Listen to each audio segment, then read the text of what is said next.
All right, welcome back to the channel. In this video, we're going to talk about Tyson Fury, Deontay Wilder, and cheating in the fight that they have coming up on October 29th. Specifically, the worry that Tyson Fury may come back with some more loaded gloves like he did in his last fight. Let's talk about that in this video.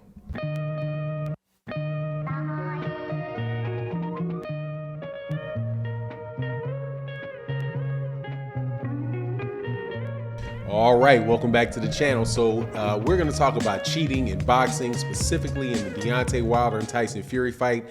I'm getting this off my chest before the fight actually happens. Deontay Wilder, in an interview that took place late last week, mentioned the same thing about Tyson Fury and said, look, and warned him, like, we're on the lookout for everything that this guy can do. But I'm telling you, you can more than likely just count on what happened the last time happen again. And I think that, you know, that's probably going to be one of the more fun things about the fight, is figuring out exactly how Tyson Fury is going to cheat. Before I get into the we get into the meat in it of the video, though, please make sure to subscribe to the channel if you're not already subscribed. Like the channel, share the channel, do all those good things that help the channel grow. It'd be much appreciated. So, you know, it's a shame in boxing that we have to do this. You know, there for a long time, boxing has been considered to be a very corrupt sport. But as of late, it's so corrupt that it's literally just hanging out, you know, in the street with the stuff that people are doing. You have, you know, and the fact that not only are people cheating, that there's very little accountability for it, and they're doing it in broad daylight. You know, last week we had, or the week before last, we had Oscar Valdez test positive for a performance-enhancing drug and be allowed to get into the boxing ring. Nobody said, you know, everybody knew that he tested positive before the fight.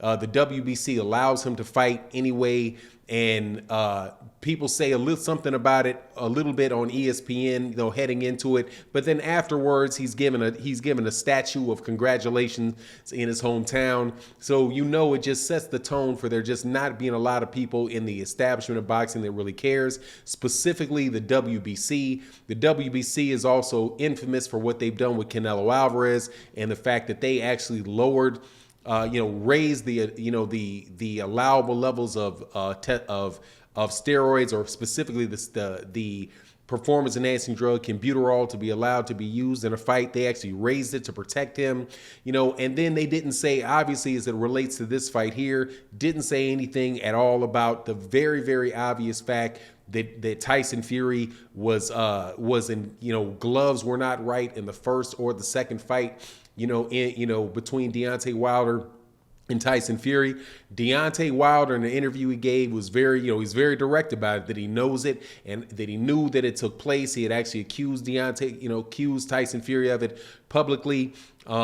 And, you know, a lot of people were saying that, you know, it's a good thing, or the people that are actually paying attention to it and really care about the integrity of boxing. There are a lot of people that know that this is the truth, but just, you know, aren't going to say anything about it, or just dislike Deontay Wilder so much that they don't feel like they want to defend the guy for no matter what happens, man. Deontay Wilder, without a doubt, is one of the most cheated fighters that I've seen in boxing, not just with Tyson Fury, but other guys who tried to get into the ring with performance-enhancing drugs and fight Deontay Wilder, but got caught, like Alexander Povetkin.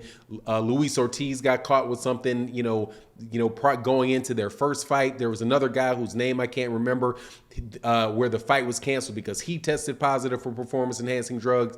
You have Tyson Fury himself, who at one point in time in his career has tested positive for performance-enhancing drugs. So Deontay Wilder, there's really not a lot of, mystery around whether or not people are going to come into that ring funny. But for this next fight, there are a lot of people that were saying or hoping, and I'm one of them, that would be like, okay, he got caught. Everybody's going to be on the lookout for it. So that should make him not be able to do it. Honestly, I think that is some wishful thinking. I'm not questioning whether or not Tyson Fury is going to come in, with something funny or not. I'm just wondering what it's going to be, whether it's going to be him playing with the gloves, which is what he did in the last two fights. In the first fight, the guy barely had the glove on his hand and was hitting Deontay Wilder. And it almost sounds comical, man, that the guy had his hand halfway down the glove and was basically hitting Deontay Wilder with his knuckles.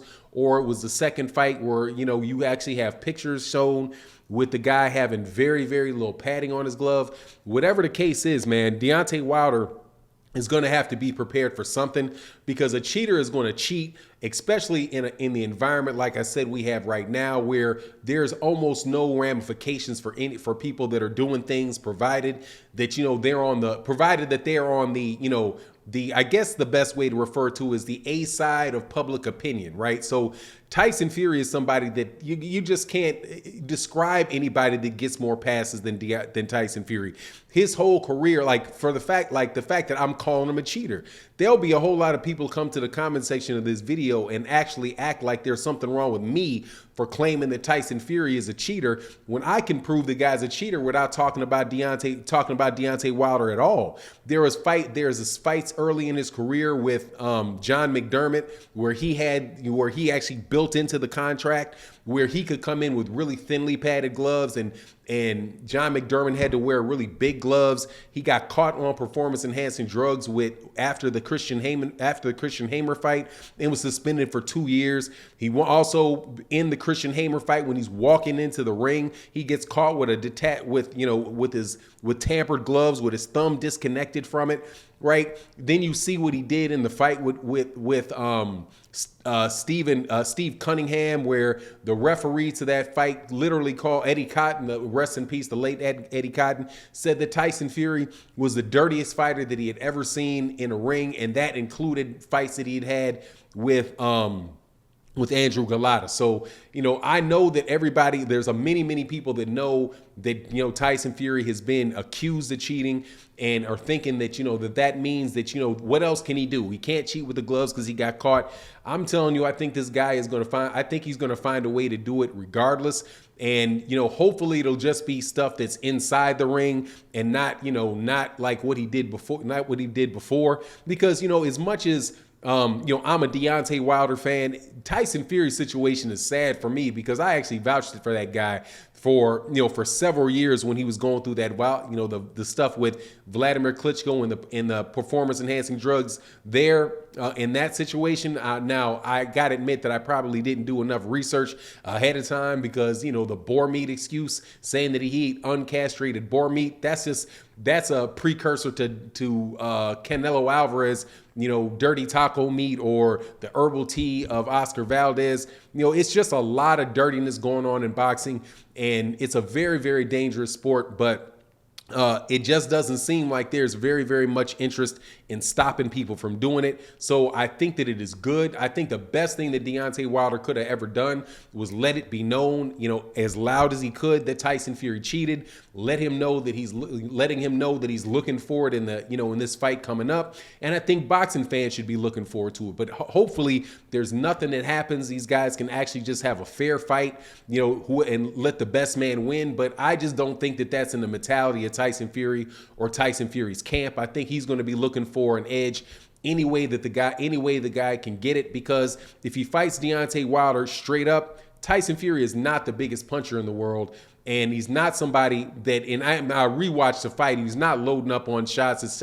He's a big guy, but he's not a very, very heavy hitting fighter.